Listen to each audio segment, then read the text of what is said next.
Well, Michael Kaiser called me and he said, I have this idea of doing 6 Sondheim musicals in rep. And Michael and I went to Steve's house in New York and we sat down with him and everything started happening really fast.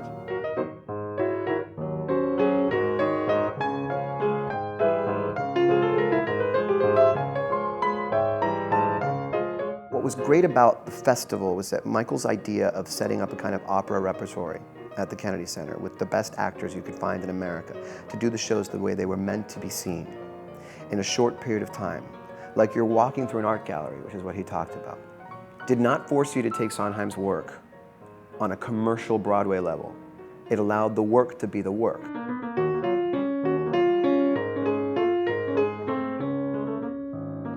It's not unlike when a museum is able to put together a retrospective of an artist, and it's probably the only time you're going to see all these paintings together in the same place at the same time. Seeing the different styles and the evolution that he went through going from piece to piece, that's when you really understand and appreciate an artist.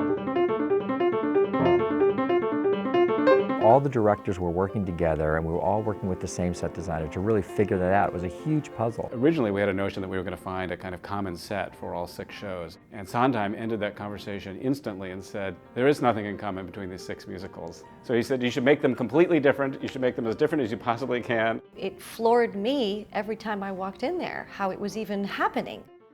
I mean, that a whole set would tear down and the whole next day there would be a completely different set with a completely different show. It still sort of boggles my mind when I think about all the challenges that we had to overcome. We called it Camp Sondheim because literally everyone was here and we were all doing it because we wanted to do it. You just had the feeling you were at the epicenter of just so much talent and creativity. Everything was working together. It was that almost like unstoppable kind of creativity.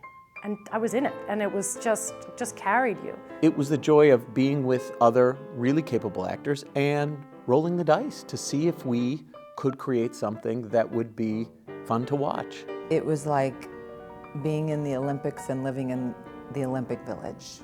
Gave you the feeling of a community, which is something that I think the Kennedy Center fosters. Everyone was at the top of their game and just so excited to be part of it.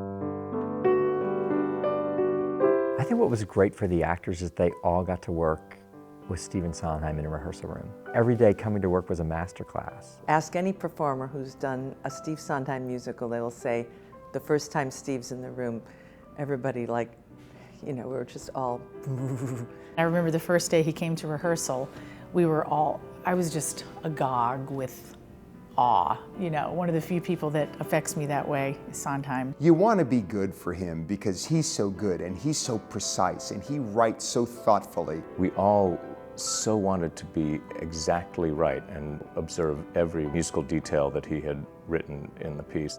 And when he arrived and saw the first run-through, he could tell that we had worked so hard to be so exact and so precise, and he really appreciated it.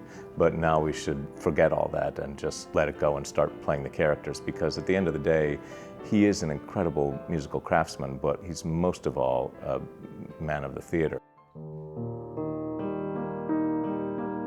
The audience reception was overpowering. I remember the opening night, finishing the opening number, and the roar from the house was thrilling. It was an audience full of appreciators of Steve Sondheim, and I think people really appreciated and got what we did as artists on the stage and what the Kennedy Center was doing too.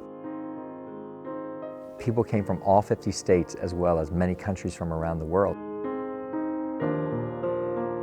10 years ago, Sondheim wasn't getting revived on Broadway or anything like that, and the Sondheim Celebration at the Kennedy Center really brought attention, not just nationally, but worldwide, to the works of Stephen Sondheim.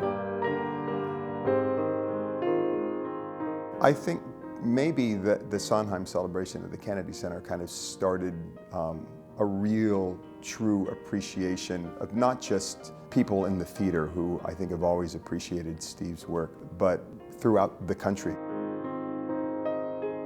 He started a whole second career of his work. I think it helps to solidify his reputation as the greatest creator of musical theater we've had. 10 years later, people in the theater community still talk about the Sondheim Celebration. For the country, for this particular writer, and certainly for us as actors, every time we see each other, we go, remember that summer? These things don't happen, they're fantasies. For me, it was the greatest experience in my professional career in the musical theater. It was to this day. It was the single greatest theatrical experience of my life. This little kernel of idea became this really legendary thing that people still remember as this really major historical moment in the theater.